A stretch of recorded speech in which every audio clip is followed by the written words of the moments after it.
So if you're new here, hi.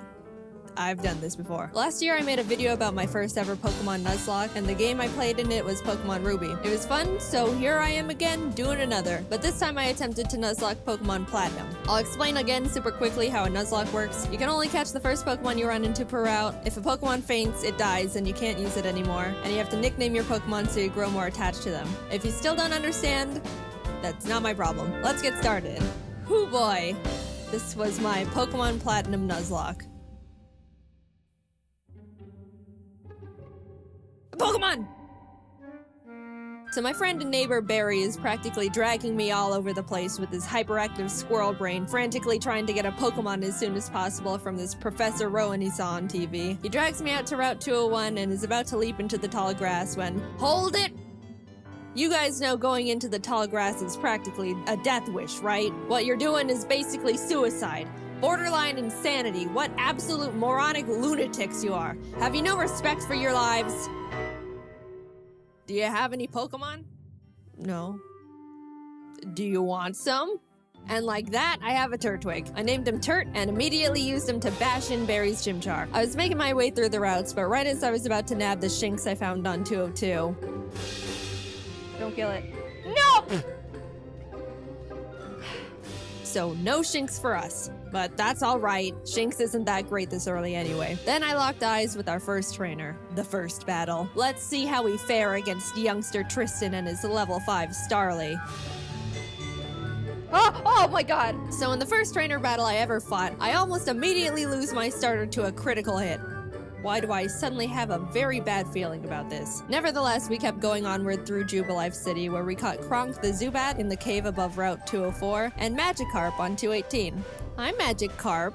Your name is Puppy. Just outside the city, Barry runs up and demands another battle, so I happily bash in his Chimchar again. And his Starly too. I kept on my way, eventually arriving in Orberg City, and nervously challenged Rourke. I was terrified of his Cranidos, but Turt landed a crit Razor Leaf and one-shot it before it could even do anything. So that's badge number 1 for us. I made it to Floroma Town and was really excited because if you didn't know, outside the Valley Windworks you can find Shellos. And if you didn't know, again, I love Shellos. I ran straight to the grass to get my Shellos encounter, and...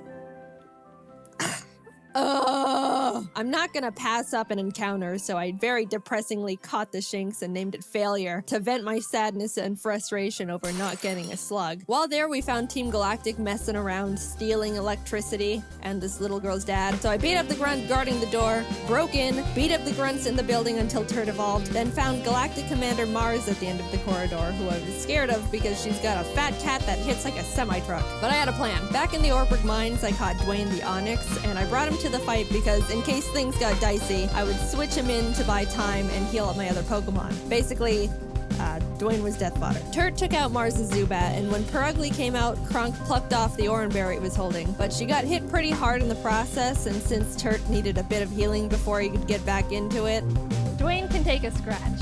Look at that. Dwayne is fine.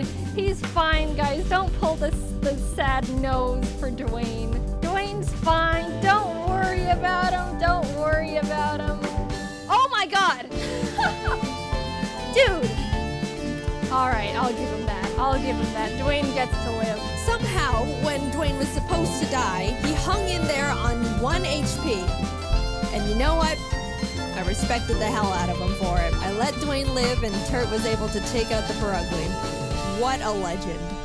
But then I put him back in the box and moved on. In Mount Coronet, I caught a Bronzor I named Big Boy, which I happily added to the team. And right before Gardenia's gym, Kronk evolved, which meant no mercy for those flower ladies. Badge number 2. We slashed the guard bushes in front of the Galactic building and ran up all the stairs where we fought Galactic Commander Jupiter. Let's take a look at how that went. Don't crit. Don't crit, don't crit. No! But, I mean, that won't... Let's just hit it. Don't crit him. No. Oh my god. We finally were able to beat her, but that fight really knocked the wind out of me. I was shaking on my way back to the Pokemon Center when this lady Cynthia shows up and is like, Egg?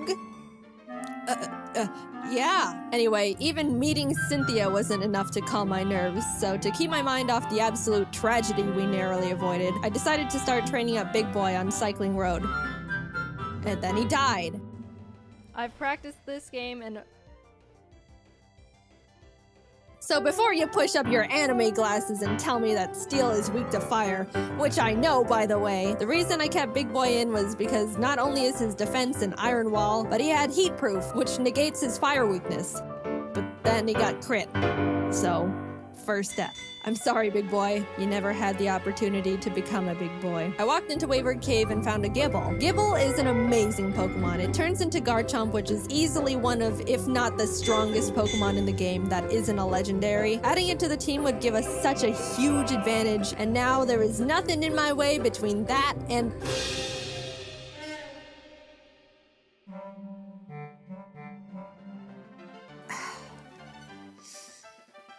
And we're moving on. We arrived in Hearthome City where I caught DeVito the Ralts, Kronk and Puppy evolved, we had a clean win against Fantina, and some lady gave us an Eevee I named Milk. Things were starting to look better now. I was leveling up DeVito against trainers, and when fighting this lovey-dovey couple... let's go into Puppy. Get rid of the Weasel. Oh no!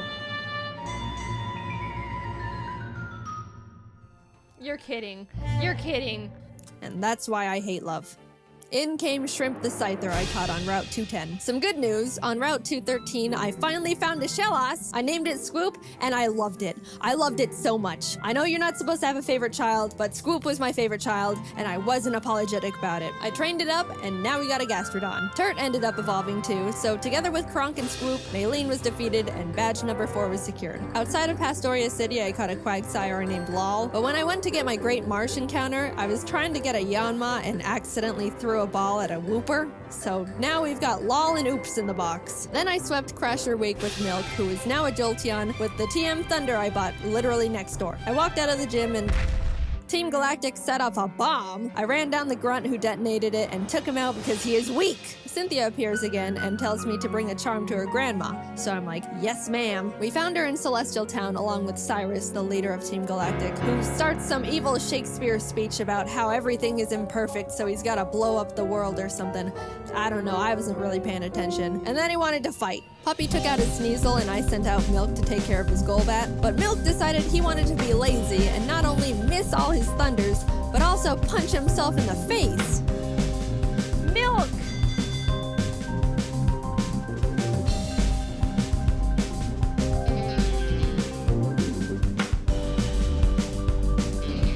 You can't be doing this. Kronk came out and killed the Golbat because Milk was being difficult, but I gave him a second chance and he took out the Murkrow.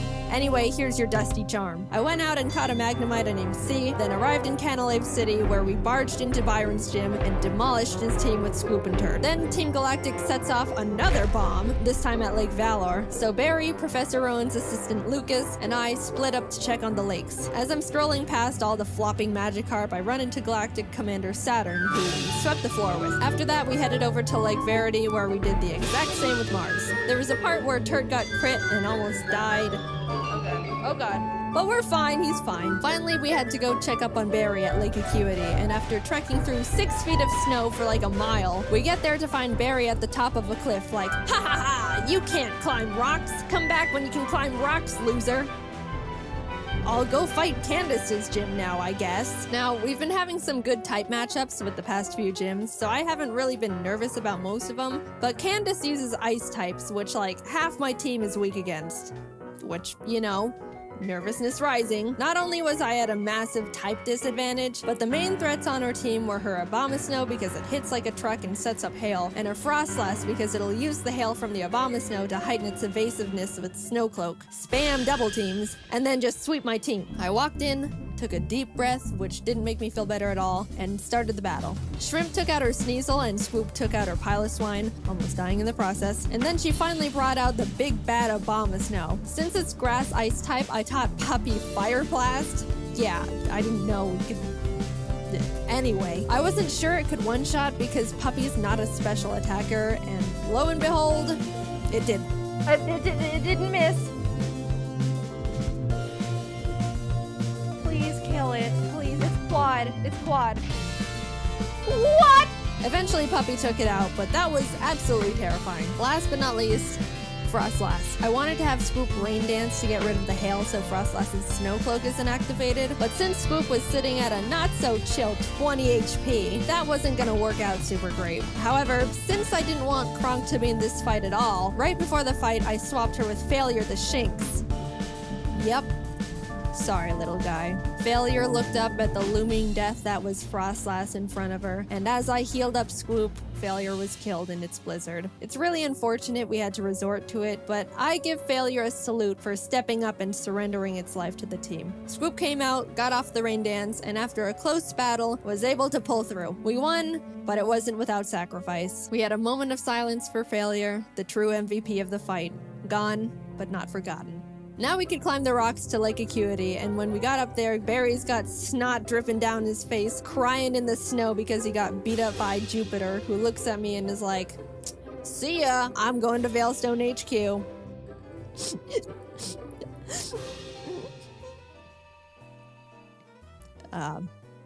I'm gonna go to Veilstone. We start running through the base trying to find Cyrus, but when fighting this scientist...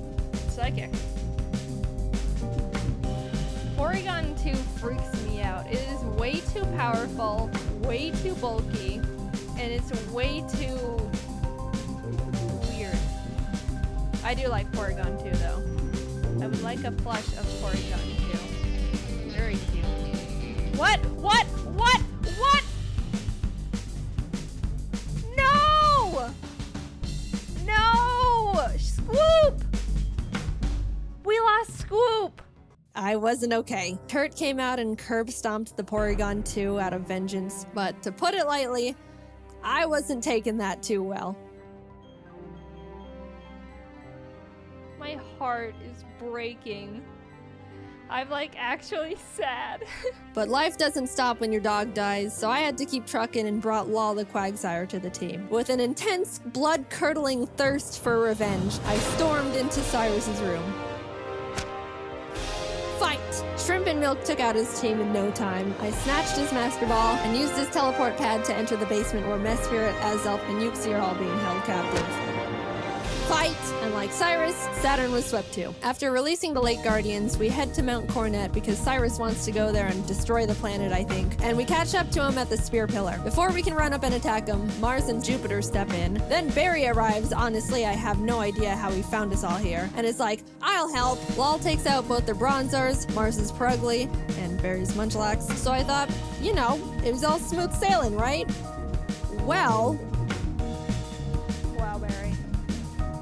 Really doing a lot for the team, aren't ya? Oh my god, no, it has Giga Drain? No.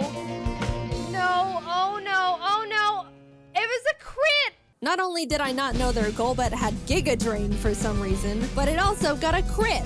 So I was starting to feel bad, but then I started panicking. The thing is, after you fight Mars and Jupiter, you have to go into the Distortion World and fight Cyrus and Giratina. If Cynthia forces us into the Distortion World without us being able to get a new member, we're in massive trouble. We finished up the battle and Cyrus starts his whole spiel about how the world is imperfect, blah blah blah, everything must die except for me. Then he gets swallowed up by Giratina, a hole opens, a rip in space leading to the Distortion World, and I'm kind of just standing off to the side twiddling my thumbs like, "Cynthia, please don't shove me in there without my consent." Cynthia, can I go? I have something to do. Our world will be destroyed. Are you ready? No, I'm not! Let me go! I'm free! Holy crap. Get me out of here. Goodbye. I'm sorry, Lol. We just got you, and then you died. But luckily, remember when I accidentally caught that Wooper while trying to get a Yanma? It's time, Oops. You were no accident. You're our lucky star who will carry us to victory. We got Oops leveled up, came back to the Spear Pillar where Cynthia was just sitting there waiting for us, and hopped in. Everything is topsy-turvy and the Lake Guardians are telling me to push boulders into holes. And suddenly I'm on a floating crest of land with Cynthia, who's basically like, "Cyrus, get lost and never come back." And Cyrus didn't like that. So he came at me. Oops took out his Houndoom and his Gyarados came out, so I switched to Milk. But I was very terrified because Cyrus's Gyarados has Earthquake. So if Milk misses his Thunder here, he dies. And Milk is notorious for missing his Thunders. But it hit.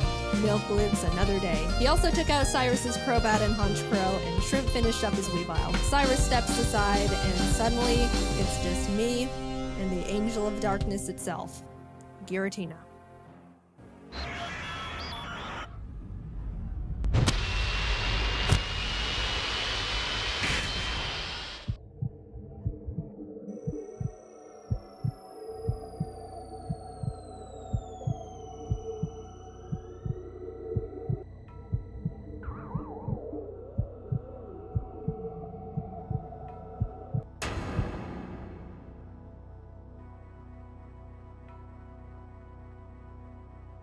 I threw the Master Ball, and like that, it was over. I saved the world. Now to get back to my gym badges. I arrived at Sunnyshore's City and started making my way through Volkner's gym. I know he's the 8th gym leader and he's supposed to be tough, and apparently he's depressed because everyone who challenges him isn't good enough and he's bored. But I wasn't concerned. We have Oops, and none of his Pokemon can do anything about it. It's not like they have Giga Drain or anything, right? They didn't, I checked. Oops was just Earthquake and everything, and at the end, I'll admit, I got a bit scared. Okay, don't crit. If you crit Giga Impact, that would be really holy. But it's all good. We're all good. And with that, off to Victory Road we went, where we caught ourselves a Gabite I named Flakes. Would have been nice to have one, I don't know, near the beginning of the game, say, in Wayward Cave, you know. But whatever. Better late than never. It's good to have just in case something goes horribly wrong out of nowhere. Flakes is base 60. Yeah, it is. It's an amazing... Whoa, whoa, whoa, whoa, whoa, whoa. No! You're kidding. Oh dear. And that's the straw that broke the camel's back. After Puppy died, I stepped back and decided the team we go into the Elite Four with needs to be the best possible team we can build. The Elite Four here goes pretty hard, so I couldn't go in willy-nilly just hoping for the best. After literally a few hours of calculations and research, I settled on a team I thought would give us the highest possibility of winning. I added Flakes to the team in place of Puppy, and with a heavy heart, left Milk and Kronk behind as I brought C the now Magnezone and Colgate the Togekiss I hatched from the eggs Cynthia gave me. Even though I was sad to not bring Milk and Kronk into the final battles with us, they won't be forgotten. And it doesn't negate the fact they were such huge assets to the team, and I wouldn't have made it this far without them. I'll see you guys on the other side. I took a step towards the doors of no return, and immediately got interrupted by Barry, who wanted to have one last fight. Anyway...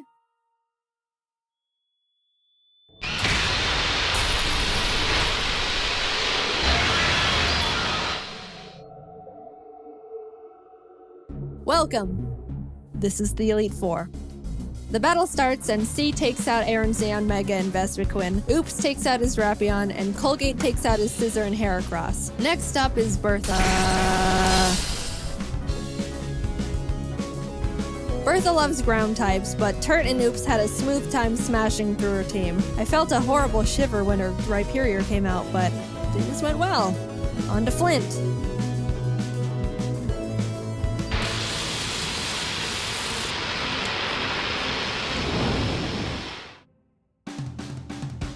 Flint has a pretty scary team, but luckily Oops and Flakes had no trouble plowing through them as well. And with that, we're on to the last member, Lucian.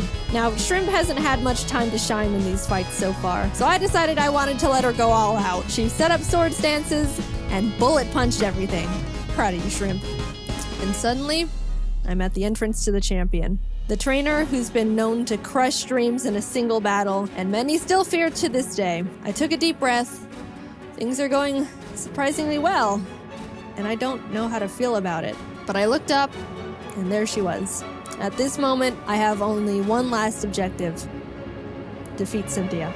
She leads with Spiritomb, which has no weaknesses, so I sent out Turt to hit it as hard as possible. Flakes takes out her Togekiss, and then her Garchomp comes out. This is known to be one of the toughest boss Pokemon in the entire franchise. And rightfully so. That thing was made by Satan himself, and I'm sure even he fears what he has created. I immediately switched to Oops, who's the only Pokemon that can lead us to victory here. I planned to put it to sleep with Yawn, and then Ice Beam it until it died. That was our only hope. But then, Oops was crit.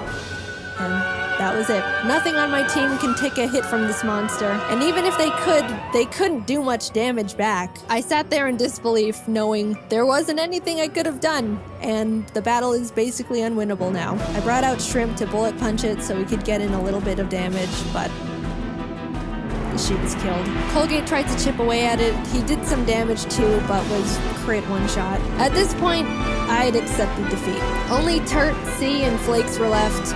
It's hopeless at this point. Flakes came out, and against all odds, Flakes outsped Cynthia's Garchomp and killed it. I didn't think he could do it. He was 2 levels weaker, and I don't know. I just didn't think he could outspeed it. Suddenly, there was a chance. We could win this after all. Cynthia brings out her Milotic, which C took out with a few Thunderbolts. Flakes took out the Lucario with Dig. Look, my Earthquake TM is on Scoop, and we all know what happened there. Finally, the last Pokemon comes out.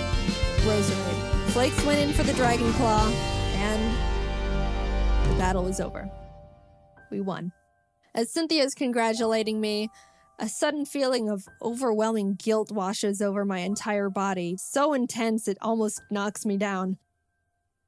I don't think I deserve this. Something here isn't right. This wasn't meant for me. Back in the distortion world when Giratina split me in 2, how do I know I'm me? What happened in the other timeline where I saw glimpses of what happened parallel to this world, that was me too. Those things happened. Was that the ending I'm destined to have? The world I'm living in now is how I want things to be, but the other Jaiden is equally me as I am her. Even if you might think I deserve this dimension, things don't work like that. Are there some things you can't escape, even when you try everything you can do to alter it? I don't know the answer. I may be able to sit on this throne now and thank all the Pokemon that put in everything to help me get here. All the hard work, blood, sacrifices we made. But I don't think I can ever accept this victory. I don't know what ending was meant for me. And I don't think I ever will.